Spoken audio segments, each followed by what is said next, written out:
Naaf kenni isa har'aa miti galma koo akkam beeku wanta gaarii godhe jireenyaaf qophaa'ee dhufa kee akkan eegu hubannaa naaf kenni isa har'aa miti galma koo akkam beeku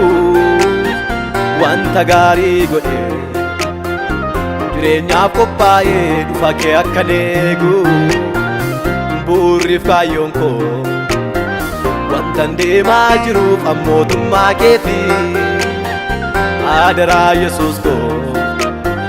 bakkeetti nanniisiin guyyaa dhufa keetii faarfadhee lallabee hojii keef dadhabee bu'aa maalii qabaa gooftaa jireenya yoon dhabee faarfadhee lallabee hojii keef dadhabee bu'aa maalii qabaa gooftaa jireenya yoon dhabee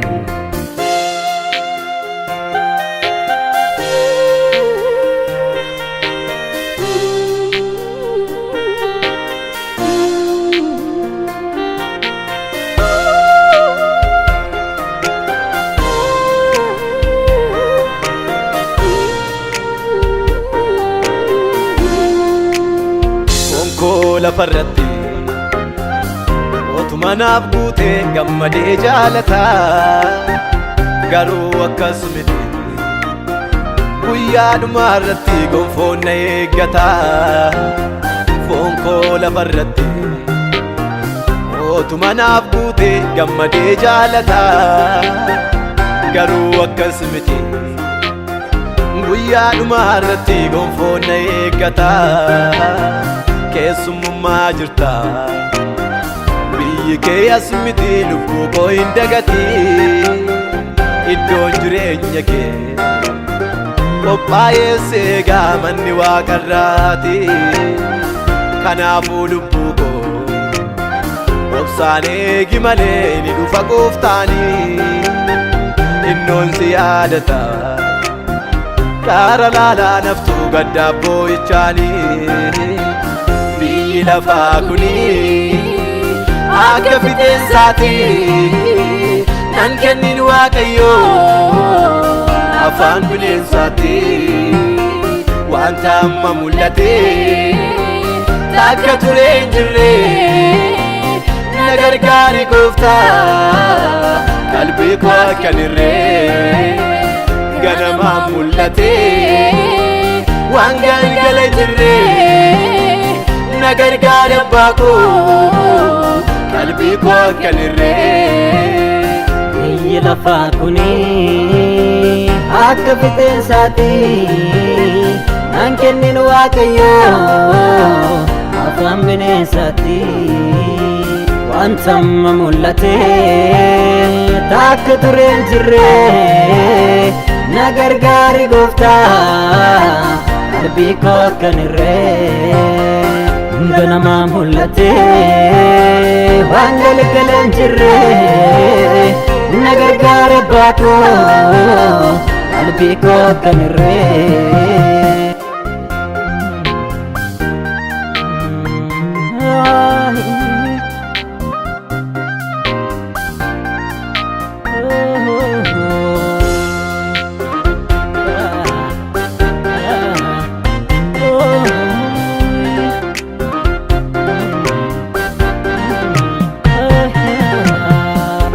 beeka laata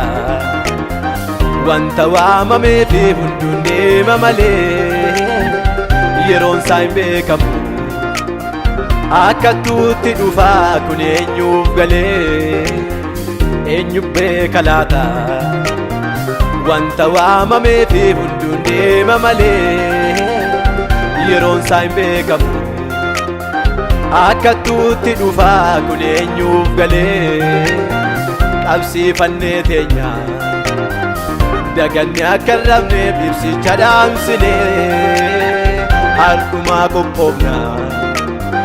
balballi cufamee bor akka hin gaabbine qabsiifannee teenya daganne akka hin rabneef ibsicha dhaamsinee harkumaa qophoofna balballi cufamee bor akka hin gaabbine yeroo hundumaa qophaa'een seegaa har'aaf bor ta'uusaa guyyaa keenyu beekaa nan dagatiin abbaa ani mucaa keetii bakkeetti nan dhiisiin guyyaa dhufa keetii yeroo hundumaa qophaa'een seegaa har'aaf bor ta'uusaa guyyaa keenyu beekaa nan dagatiin abbaa ani mucaa keetii bakkeetti nan dhiisiin guyyaa dhufa keetii.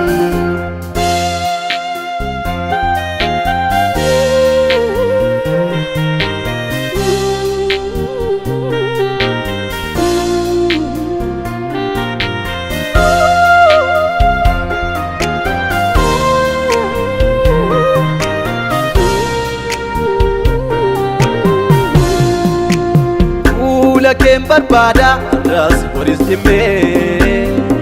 na gargaari malee ansittan of kennee na dabarsi malee bara kana keessa karaa hundumaanuu naaf ta'ii gaggeessa fuula keen barbaada ras boris himmee na gargaari malee ansittan of kennee na dabarsi malee bara kana keessa karaa hundumaanuu naaf ta'ii gaggeessa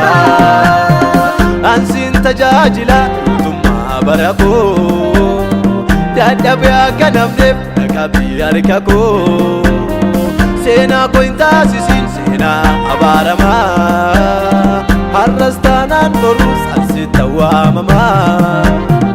ansiin tajaajila mootummaa bara koo dadhabee akka namneef naqabii harka koo